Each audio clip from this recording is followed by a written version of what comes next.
আসসালামু আলাইকুম। Confirm coaching online ক্লাসে আপনাদের সবাইকে স্বাগতম। আজকে আমি কথা বলবো জেএসসি পরীক্ষার্থীদের একাদশ অধ্যায় তথ্য উপাত্ত নিয়ে। তোমরা যদি লক্ষ্য করো, প্রতি বছর এই অধ্যায়টি থেকে ঘ বিভাগের 2টি সৃজনশীল প্রশ্ন এবং কয়েকটি অবজেক্টিভ কোয়েশ্চেন এসে থাকে। তবে 2টি সৃজনশীলের মধ্যে একটি সৃজনশীলের প্রশ্নের উত্তর তোমাকে অবশ্যই করতে হবে। তোমরা যারা অঙ্কে ভালো অথবা অঙ্কে দুর্বল, তোমাদের জন্য এই অধ্যায়টি খুব বেশি জরুরি। তাহলে চলো শুরু করি আজকের ক্লাসটি। প্রথমেই দেখে নেওয়া যাক এই অধ্যায়ের কিছু গুরুত্বপূর্ণ তথ্য। 1. পরিসংখ্যান কি? সংখ্যাভিত্তিক কোনো তথ্য বা ঘটনাকে পরিসংখ্যান বলে। তাহলে আমরা বুঝতে পারছি পরিসংখ্যান হতে হলে অবশ্যই সংখ্যাভিত্তিক কোনো ঘটনা হতে হবে। 2. তথ্য কোনো ঘটনা বা বিষয় সম্পর্কিত বিশেষ বর্ণনাকে তথ্য বলে। 3. উপাত্ত কোনো তথ্য বা ঘটনার নির্দেশক সংখ্যাসমূহকে পরিসংখ্যানের উপাত্ত বলে। উপাত্তের সংগ্রহের ভিত্তিতে উপাত্ত 2 প্রকার। 1. প্রাথমিক উপাত্ত, 2. মাধ্যমিক উপাত্ত। প্রাথমিক উপাত্ত কি? প্রাথমিক উপাত্ত হলো যে উপাত্ত উৎস থেকে সরাসরি সংগৃহীত হয় তাকে প্রাথমিক উপাত্ত বলে। যেমন অষ্টম শ্রেণীর 20 জন শিক্ষার্থীর গণিতের প্রাপ্ত নম্বর, সেটি হচ্ছে প্রাথমিক উপাত্ত, কারণ এর প্রাপ্ত নম্বরগুলো সরাসরি সংগ্রহ করা যেতে পারে। মাধ্যমিক উপাত্ত যে উপাত্ত পরোক্ষ উৎস থেকে সংগৃহীত হয় তাকে মাধ্যমিক উপাত্ত বলে। যেমন 5টি দেশের করোনা আক্রান্ত রোগীর মৃতের সংখ্যা নিয়ে একটি উপাত্ত গঠন করবে। তাহলে সেই 5টি দেশে তোমার গিয়ে তো উপাত্তগুলো সংগ্রহ করা সম্ভব নয়। এখানে সেই 5টি দেশের কোনো ওয়েবসাইট থেকে বা কোনো সংবাদপত্রের মাধ্যম থেকে তুমি উপাত্তগুলো সংগ্রহ করতে পারো। সেজন্য ওই উপাত্তগুলো হচ্ছে মাধ্যমিক উপাত্ত। তবে মাধ্যমিক উপাত্তের গ্রহণযোগ্যতা কম, অনেক সময় ভুল তথ্য থাকতে পারে। উপাত্তের সাজানো বা গোছানোর উপর বিন্যস্ত উপাত্তগুলো 2 প্রকার। 1. বিন্যস্ত আর অবিন্যস্ত। বিন্যস্ত হচ্ছে যেসব উপাত্ত মানের ঊর্ধ্বক্রমে বা অধক্রমে অনুসারে সাজানো থাকে তাকে বিন্যস্ত উপাত্ত বলে। এখন ঊর্ধ্বক্রমে কি? ঊর্ধ্বক্রমে হচ্ছে ছোট থেকে বড়, অধক্রমে হচ্ছে বড় থেকে ছোট। আর অবিন্যস্ত উপাত্ত হচ্ছে কোনো উপাত্তের নম্বরগুলো যদি মানের ক্রম অনুসারে সাজানো না থাকে, অর্থাৎ এলোমেলোভাবে থাকে, তাহলে সেই উপাত্তগুলোকে বলা হবে অবিন্যস্ত উপাত্ত। 8. পরিসর কি বা পরিসর কিভাবে নির্ণয় করা যায়? পরিসর হলো কোনো উপাত্তের সর্বোচ্চ সংখ্যা থেকে সর্বনিম্ন সংখ্যা বিয়োগ করে 1 যোগ করলে যে সংখ্যামান পাওয়া যায় তাকে ওই উপাত্তের পরিসর বলে। যেমন পরিসর সমান একটি সূত্র আছে, পরিসর সমান সর্বোচ্চ সংখ্যা বিয়োগ সর্বনিম্ন সংখ্যা যোগ 1। যেমন 20 জন শিক্ষার্থীর ইংরেজি বিষয়ে প্রাপ্ত নম্বর দেওয়া আছে। তোমাকে প্রশ্ন করা হলো ওই উপাত্তগুলোর অর্থাৎ 20 জন শিক্ষার্থীর পরিসর কত। তুমি প্রথমে খুঁজে বের করবা সবচেয়ে বেশি নম্বর কার এবং সবচেয়ে কম নম্বরটি। সবচেয়ে বেশি নম্বর থেকে সবচেয়ে কম নম্বরটি বিয়োগ করতে হবে। বিয়োগফলের সাথে 1 যোগ করবা, যে যোগফলটা আসবে ওই উপাত্তের পরিসর তত হবে। 9. শ্রেণীব্যাপ্তি। শ্রেণীব্যাপ্তি হলো যে কোনো শ্রেণীর নিম্ন সীমা ও ঊর্ধ্বসীমার ব্যবধানই হলো ওই শ্রেণীর শ্রেণীব্যাপ্তি। যেমন 10, 11 থেকে 20, এখানে ব্যবধান হচ্ছে 10, অর্থাৎ 11 থেকে 20। এখানে নিম্ন সীমা হচ্ছে 11, ঊর্ধ্বসীমা হচ্ছে 20। তাহলে 20 থেকে যদি তুমি 11 বাদ দাও, তাহলে বিয়োগ করো, তাহলে হবে হচ্ছে 9, বিয়োগফল হবে 9। কিন্তু এখানে ব্যবধান 10, কারণ এখানে তুমি যে সংখ্যাটা বিয়োগ করবা সেই সংখ্যাটাকেও ধরে নিতে হবে, যার কারণে বিয়োগফল 9 আসলেও শ্রেণী ব্যবধান হবে 10। 8. পরিসর কি বা পরিসর কিভাবে নির্ণয় করা যায়? পরিসর হলো কোনো উপাত্তের সর্বোচ্চ সংখ্যা থেকে সর্বনিম্ন সংখ্যা বিয়োগ করে 1 যোগ করলে যে সংখ্যামান পাওয়া যায় তাকে ওই উপাত্তের পরিসর বলে।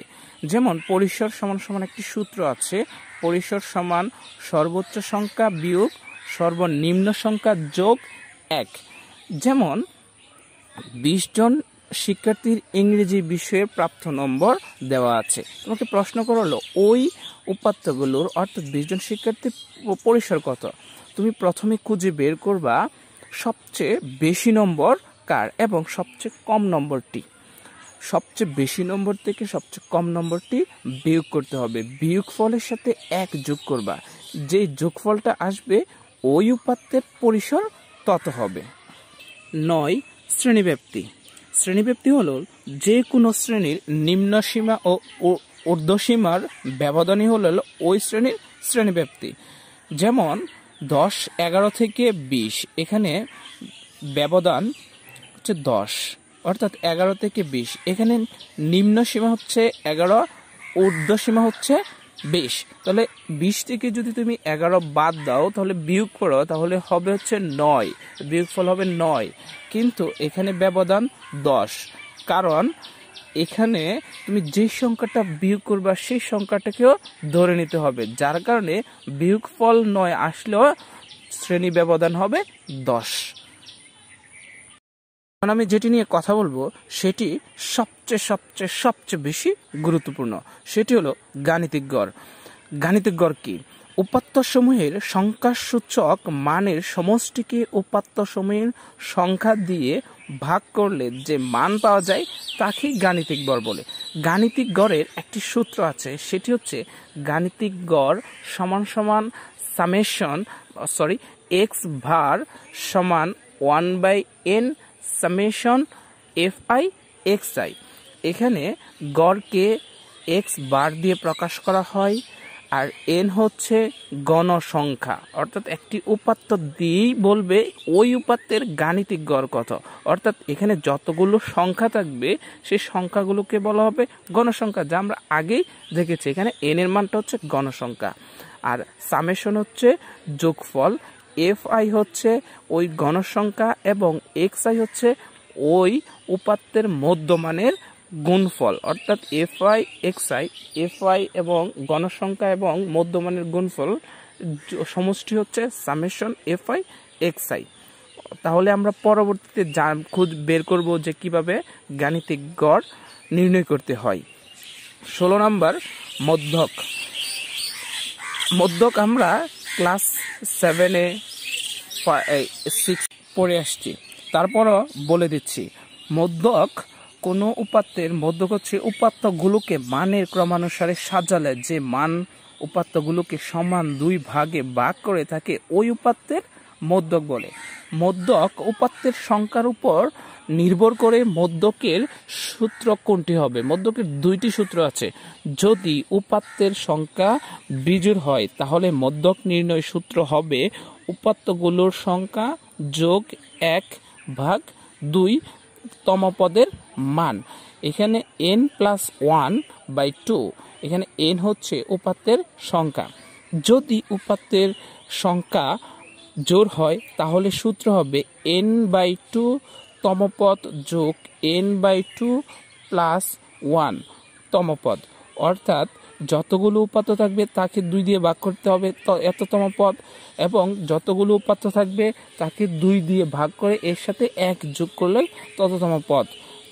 তারপর হচ্ছে 2টা পদের যোগফলকে 2 দিয়ে ভাগ করলেই মধ্যক বের হয়ে যাবে। আমরা পরবর্তীতে মধ্যক কিভাবে বের করে সেটাও জানব। 17 নম্বর হচ্ছে প্রচুরক। এখান থেকে সৃজনশীল প্রশ্ন না আসলেও অবজেক্টিভ প্রশ্ন অবশ্যই এসে থাকে। প্রচুরক হলো কোনো উপাত্তের যে সংখ্যাটি সবচেয়ে বেশি থাকে তাকে প্রচুরক বলে। কোনো উপাত্তের যে সংখ্যাটি সবচেয়ে বেশি থাকে, একটি উপাত্ত দিয়ে বলবে ওই উপাত্তের প্রচুরক কত। তো তোমাকে খুঁজে বের করতে হবে প্রথম ওই উপাত্তগুলোর মধ্যে কোন সংখ্যাটি সবচেয়ে বেশি আছে, যে সংখ্যাটি সবচেয়ে বেশি আছে প্রচুরক তত। তাহলে এখন আমরা জানবো একটি বিষয়, সেটা হচ্ছে শ্রেণীর মধ্যমান অর্থাৎ xi কিভাবে নির্ণয় করে। খুবই গুরুত্বপূর্ণ। শ্রেণীর মধ্যমান xi, একটি শ্রেণী দেওয়া থাকবে, ওই শ্রেণীর মধ্যমান নির্ণয় করতে বলা হবে। তাহলে তোমাকে শ্রেণীর ওই শ্রেণীর যে শ্রেণীটা দেওয়া থাকবে ওই শ্রেণীর ঊর্ধ্বমান যোগ ওই শ্রেণীর নিম্নমান দুইটা আমাকে যোগ করতে হবে। যোগ করে 2 দিয়ে ভাগ করলে ওই শ্রেণীর মধ্যমান বের হয়ে যাবে। এতক্ষণ আমরা যে বিষয়গুলো জানলাম সেগুলো কিভাবে বের করে তা জেনে নিব একটি ম্যাজিক অঙ্কের সাহায্যে। আমার ম্যাজিক অঙ্কটি নেওয়া হয়েছে বোর্ড বইয়ের 15 নং প্রশ্নটি থেকে। এখানে প্রশ্নে বলা আছে 8ম শ্রেণীর 30 জন শিক্ষার্থীর ইংরেজি বিষয়ে প্রাপ্ত নম্বর দেওয়া হলো, শ্রেণী ব্যবধান 5। প্রাপ্ত নম্বরগুলো আমি বলে দিচ্ছি তোমাদের সুবিধার্থে। 45, 42, 60, 61, 58, 53, 48, 52, 51, 49, 73, 52, 57, 71, 64, 49, 56, 48, 67, 63, 70, 59, 54, 46, 43, 56, 59, 43, 68, 52। এই উপাত্তগুলো তুমি খাতায় উঠে নিবে। প্রথম প্রশ্ন হচ্ছে পরিসর কত। খ নম্বর কোয়েশ্চেন শ্রেণীর সংখ্যা কত। গ নম্বর গণসংখ্যা নিবেশন সারণী তৈরি করো। ঘ নম্বর যোজিত বা ক্রমযোজিত গণসংখ্যা নিবেশন সারণী তৈরি করো। ও নম্বর সারণী থেকে গড় নির্ণয় করো। 6 নম্বর আয়তলেখ অঙ্কন করো। 6 নম্বর উদ্দীপক ব্যবহার করে মধ্যক নির্ণয় করো। বর্গীয় নম্বর উদ্দীপক ব্যবহার করে প্রচুরক নির্ণয় করো। আমরা একে একে সবগুলো প্রশ্ন কিভাবে বের করে তা দেখাচ্ছি। তোমরা অঙ্কটির সুবিধার্থে উদ্দীপকটি খাতায় উঠিয়ে রাখবে। প্রথমে দেখে নিই পরিসর। আমি আগেই বলেছিলাম পরিসর নির্ণয়ের একটি সূত্র হচ্ছে সর্বোচ্চ মান বিয়োগ সর্বনিম্ন মান যোগ 1। আমাদের যে উপাত্তগুলো দেওয়া আছে অর্থাৎ 30 জন শিক্ষার্থীর ইংরেজি প্রাপ্ত নম্বর দেওয়া আছে, ওই প্রাপ্ত নম্বর থেকে তুমি খুঁজে বের করো সবচেয়ে বেশি কোনটা, সর্বোচ্চ নম্বরটি খুঁজে বের করো। তুমি যদি খুঁজো তাহলে পাবা সেখানে 73 এবং সর্বনিম্ন নম্বরটি খুঁজে বের করো। সর্বনিম্ন নম্বর হচ্ছে 42।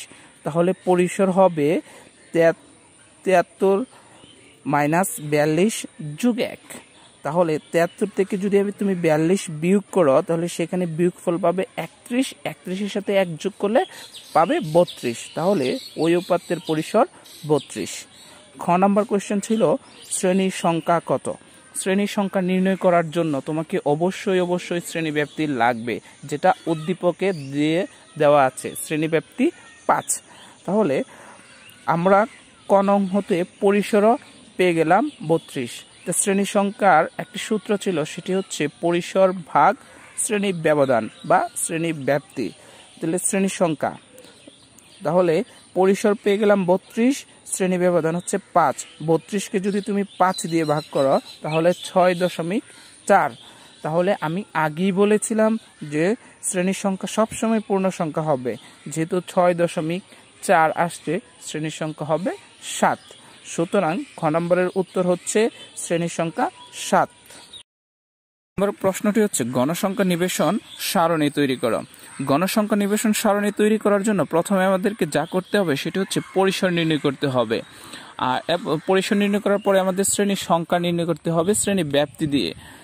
যেহেতু আমি আগেই পরিসর এবং শ্রেণী সংখ্যা বের করে নিয়েছি, সেজন্য এখানে আর দেখানোর কোনো দরকার নাই। যদি আমাদের পরিসর এবং শ্রেণী সংখ্যা বের না করা থাকতো তাহলে অবশ্যই আমাকে শ্রেণী সংখ্যা এবং পরিসর বের করে শ্রেণী সংখ্যাটা বের করতে হতো। শ্রেণী সংখ্যা বের করার পরে আমি এইরকম একটি চিত্র নিবেশন সারণী তৈরি করতে হবে। হ্যাঁ, সারণীতে 3টি কলাম হবে।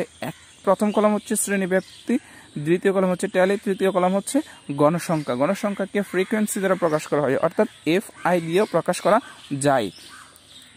শ্রেণী ব্যাপ্তি কিভাবে নিব?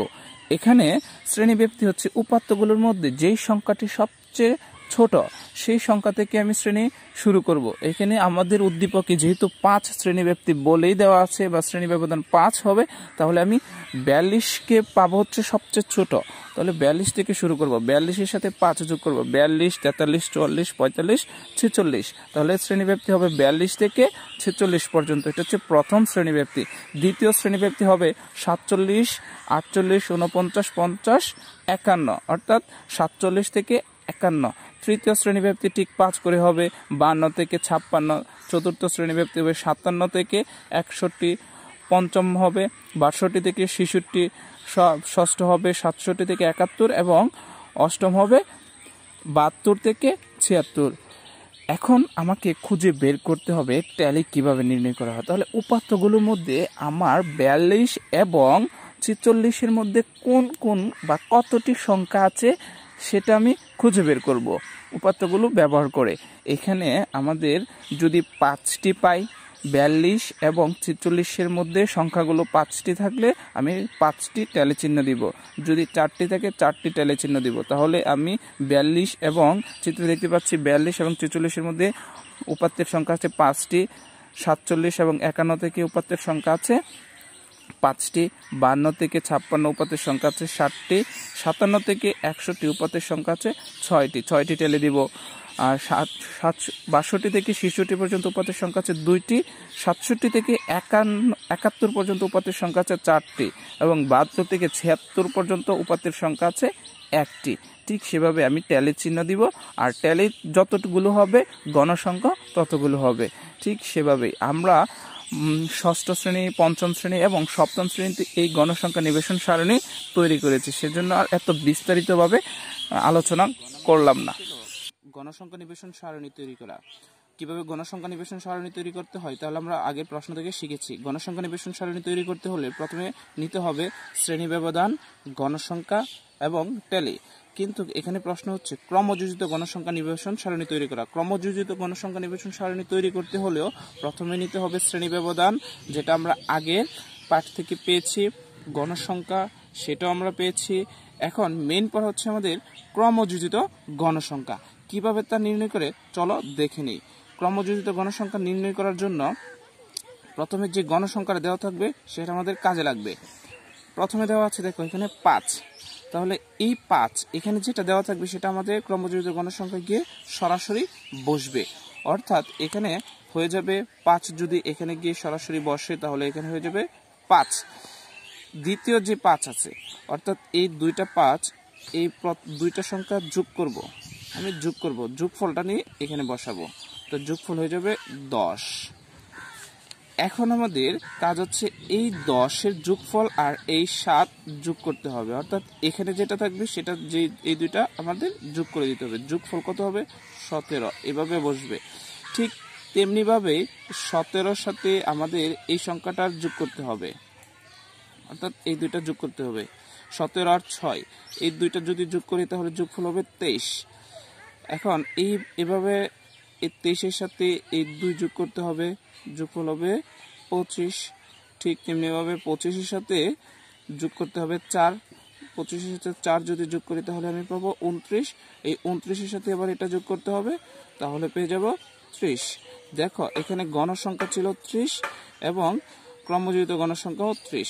যদি দুইটা মিলে যায় তাহলে বুঝবা তোমার অঙ্কটি হয়েছে, ক্রমযোজিত গণসংখ্যা নির্ণয় করতে পেরেছ। আর যদি না মিলে তাহলে ধরে নিবা তোমার ক্রমযোজিত গণসংখ্যা সারণীটি হয়নি। তাহলে এভাবেই অতি সহজে ক্রমযোজিত গণসংখ্যা নিবেশন সারণী তৈরি করা যায়। ইনশাল্লাহ বুঝতে পেরেছ। ম্যাজিক অঙ্কটির 1 নম্বর কোশ্চেনটি হচ্ছে সারণী হতে গড় নির্ণয় করা।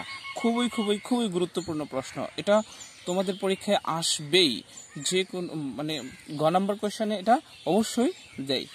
এখানে ইংরেজিতে প্রাপ্ত নম্বরের গড় নির্ণয় সারণী নিচে দেওয়া হলো। সারণী তৈরি করার জন্য তোমাকে 4টা কলাম লাগবে। প্রথম কলামে হবে শ্রেণী ব্যবধান, দ্বিতীয় কলামে হবে শ্রেণীর মধ্যমান, সেই মধ্যমানকে xi দ্বারা প্রকাশ করা হয়। তৃতীয় কলামে হবে গণসংখ্যা, চতুর্থ কলামে হবে গণসংখ্যা এবং মধ্যমানের গুণফল। আসলে বুঝতে পেরেছো এতটুকু? তাহলে দেখি শ্রেণী ব্যবধান। শ্রেণী ব্যবধান আমাদের প্রশ্নে বলেই দেওয়া ছিল শ্রেণীব্যাপ্তি 5 নিয়ে শ্রেণী ব্যবধান গঠন করতে হবে। শ্রেণী ব্যবধানটা আমরা গ নম্বর কোয়েশ্চেন গণসংখ্যা সারণী থেকেই পেয়ে যাব, সেখান থেকে শিখেছি। এখন আমাদের নতুন বিষয় হচ্ছে মধ্যমান কিভাবে নির্ণয় করে। মধ্যমান নির্ণয় করার একটা সূত্র হচ্ছে যে এই শ্রেণীর, মনে করো এই শ্রেণীর মধ্যমানটা আমি নির্ণয় করতে চাই, তাহলে এই শ্রেণীর নিম্ন সীমা হচ্ছে 42 এবং উচ্চ সীমা হচ্ছে 46। আমি মধ্যমান জানি নিম্ন সীমা অর্থাৎ 42 যোগ 46, নিম্ন সীমা আর উচ্চ সীমার যোগফলকে যদি তুমি 2 দিয়ে ভাগ করো তাহলেই আমি মধ্যমান পেয়ে যাব। অর্থাৎ এই দুইটার যোগফলকে যদি 2 দিয়ে ভাগ করা হয় তাহলে ভাগফল আসবে 44। অর্থাৎ এই যে 42 এবং 46 এই শ্রেণীর মধ্যমান হবে 44। ইনশাআল্লাহ বুঝতে পেরেছি কিভাবে মধ্যমান নির্ণয় করে। তাহলে আমি যদি এই শ্রেণীর মধ্যমানটা নির্ণয় করতে চাই তাহলে কিভাবে নির্ণয় করব? এখানে 47 যোগ 51 এই দুইটা সংখ্যার যোগ করব, যোগফলকে 2 দিয়ে ভাগ করব, ভাগফল যেটা আসবে সেটাই হবে ওই শ্রেণীর মধ্যমান। এভাবে প্রত্যেকটা শ্রেণীর মধ্যমান তুমি নির্ণয় করবা। তাছাড়া সহজ একটা টেকনিক আছে যে মধ্যমান কিভাবে নির্ণয় করে। তুমি যদি একটি মধ্যমান কোনোভাবে নির্ণয় করতে পারো, তাহলে আমার যেহেতু এখানে শ্রেণীব্যাপ্তি 5 ছিল, তাহলে আমি একটি মধ্যমান বের করব। মধ্যমান বের করে এই মধ্যমানের সাথে যদি আমি 5 যোগ করে দিই তাহলেই আমি ওই শ্রেণীর মধ্যমান পেয়ে যাব। অর্থাৎ 44-এর সাথে যদি আমি 5 যোগ করি তাহলে যোগফল হবে 49। অর্থাৎ এই শ্রেণীর মধ্যমান হচ্ছে 49। তোমরা বাইরে বের করে নিতে পারো ক্যালকুলেটরের সাহায্যে। তাহলে এখন ঠিক তেমনিভাবে এই 49-এর সাথে যদি আমি 5 যোগ করে দিই তাহলে এই শ্রেণীর মধ্যমান পেয়ে যাবো। অর্থাৎ xi 49-এর সাথে যদি 5 যোগ করি তাহলে পাবো 54। এই 54-এর সাথে যদি আমি 5 যোগ করি তাহলে ওই শ্রেণীর মধ্যমান পাবো। অর্থাৎ মধ্যমান হয়ে যাবে 59। 62-র সাথে বা এই শ্রেণীর মধ্যমান অর্থাৎ 59-এর সাথে যদি আমি 5 যোগ করি তাহলে পেয়ে যাব 64। এই 64 হচ্ছে ওই শ্রেণীর মধ্যমান। ঠিক তেমনিভাবে আমি এটার সাথে 5 যোগ করে দিব, 5 যোগফল হয়ে যাবে 69।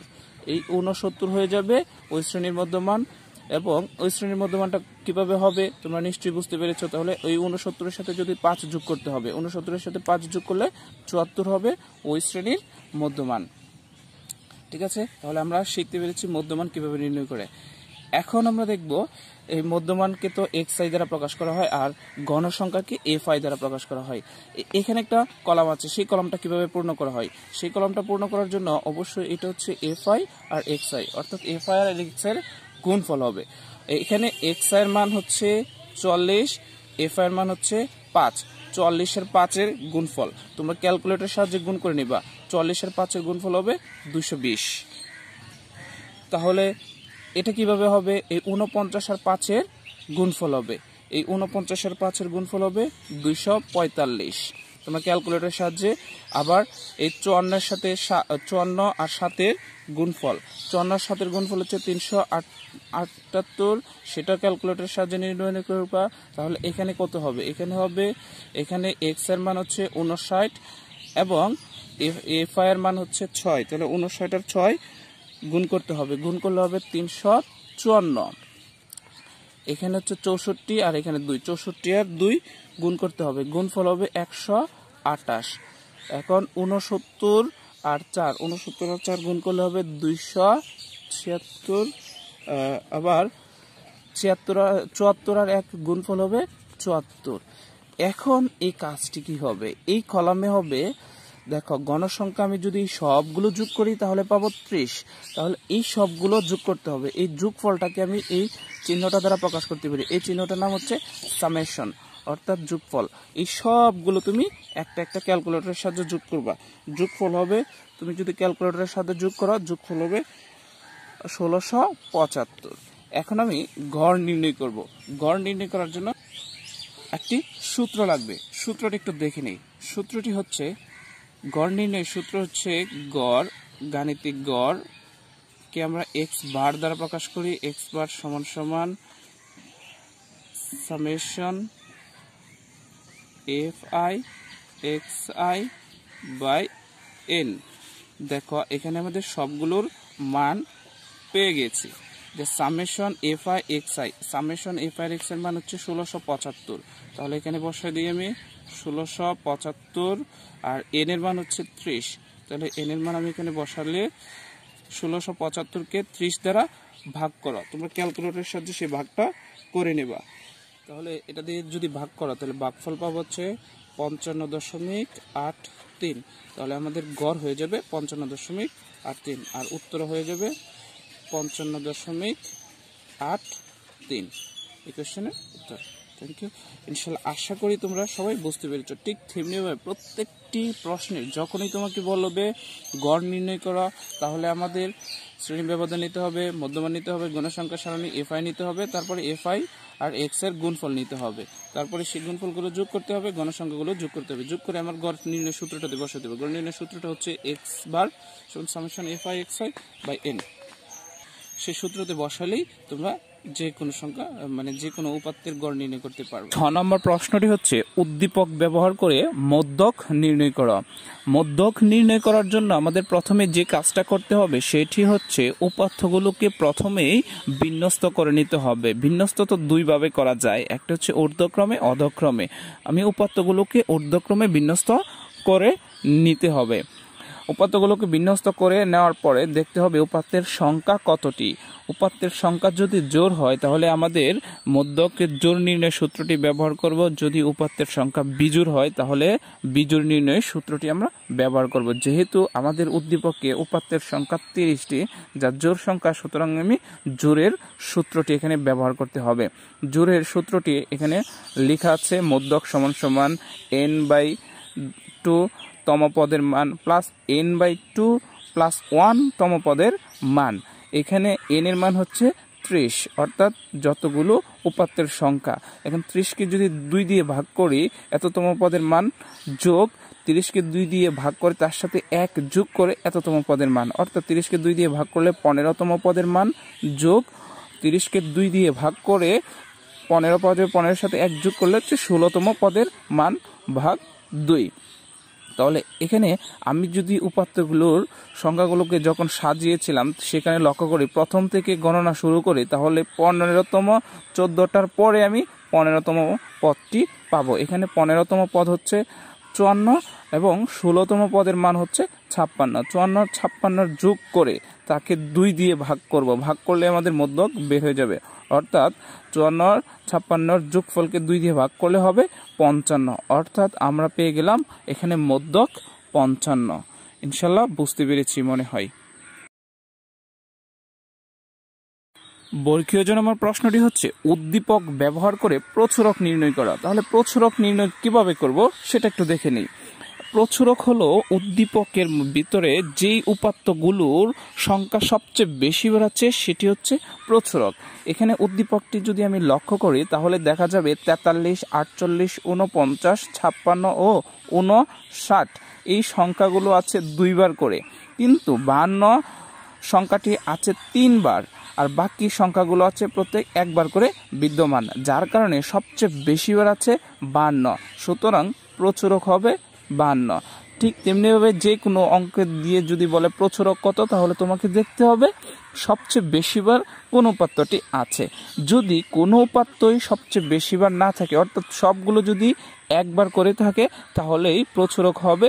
এখানে উত্তর হবে প্রচুরক নেই। ইনশাআল্লাহ বুঝতে পেরেছি প্রচুরক কিভাবে নির্ণয় করা যায়।